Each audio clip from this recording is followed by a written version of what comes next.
1/4 of the population have used illegal drugs. There are 750,000 abortions every year. 9 out of 10 have viewed porn on the internet. 1 out of 10 females have been raped. 40% of us have inflicted self-injury.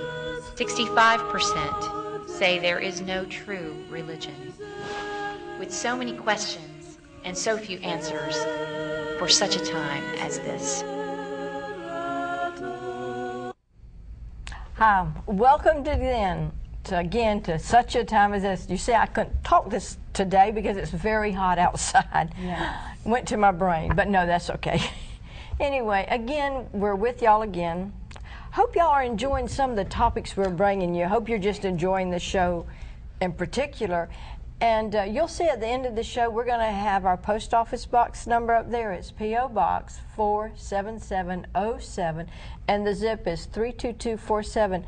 We'd like to hear from y'all, and maybe you can write us, and maybe you have some topics we'd like to discuss.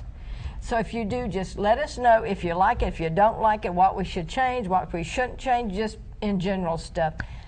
Last month, we talked about relationship. And today, I think one of the things we're going to be talking about is people who influence us. There's somebody in your life that has influenced you either for the good or for the bad, or maybe they just came in your life for a certain period of time, spoke something into you, and you remembered it. It could have been a relative or whatever, but we are going to talk today about people who influenced us. I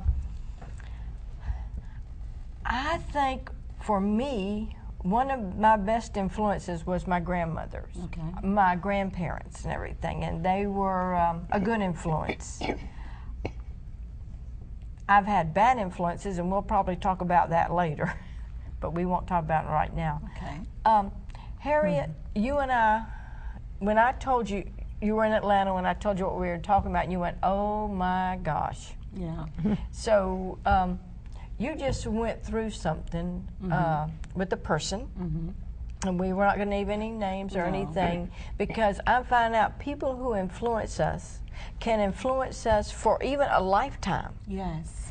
And so kind of elaborate on that. You know, I'm glad you brought that up, Marsha, because like you said, I was just walking through that, and what was so devastating to me about it is that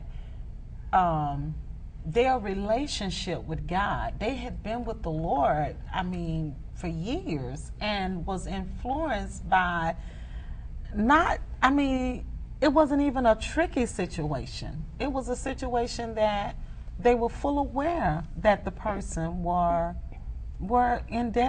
dabbing into things that were not of God, and they allowed that person to influence them to the point that they married them.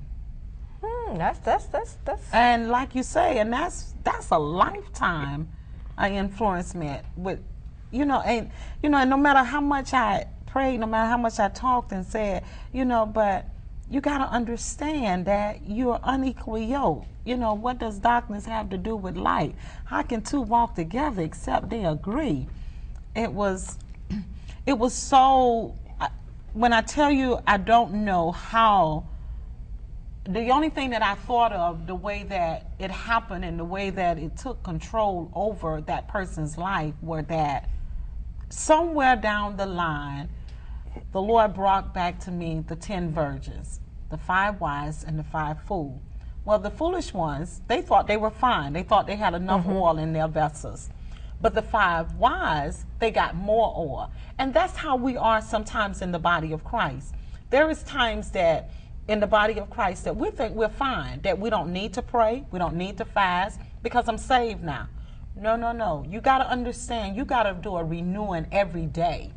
You got to do a renewing in your spirit and in your mind every day, because what you have to understand is every morning and every day of our life, the enemy always is strategizing new things to try to trip us from doing the will of God. That's true. Every day. Okay, now let me ask this, and somebody can jump in. Okay, and you're talking about a Christian that was influenced. Now, what about people who have not a center of Christianity, and Okay. their influence. For instance, television influences everybody. Yes. Do you see? Okay, now, and let's go here for a second. What if we have someone that's a relative that's in the family, and they influence us? For instance, if you're married to someone, okay, and you don't happen to like their spouse or anything like that. So they try to influence. I call it controlling, in control and manipulation of almost. I mean, when we say influence, cannot that fall under the leadership Most definitely. of control and manipulation? Manipulation, yeah. Yes. I mean, is that? I mean, that's what I'm thinking when we say influence. That's the first thing that comes to my mind. Right. Okay. So you've got somebody in that situation, and you've got an outside influence that's coming in. Then you've got your circle of friends and family that's influential, and you've got two opposite influences. You've got one that's negative, one that's positive. Yes. Somebody pick that up. Okay, I think I'll pick up on that. Okay. Married. I'm married. Okay. And, you know, when you're married, you have dreams. You start planning things. You have goals that you want to achieve. So boyfriend, girlfriend, they come together and they start planning. Does it mean that all those plans are going to come to fruition? No. But you try, and it's trial and error. Well, we had a third party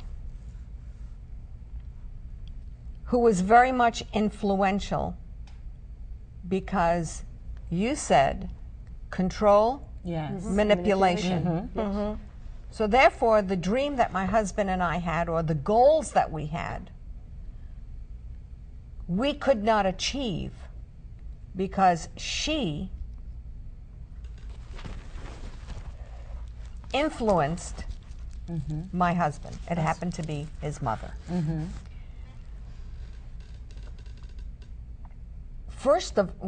And you claim to be a Christian,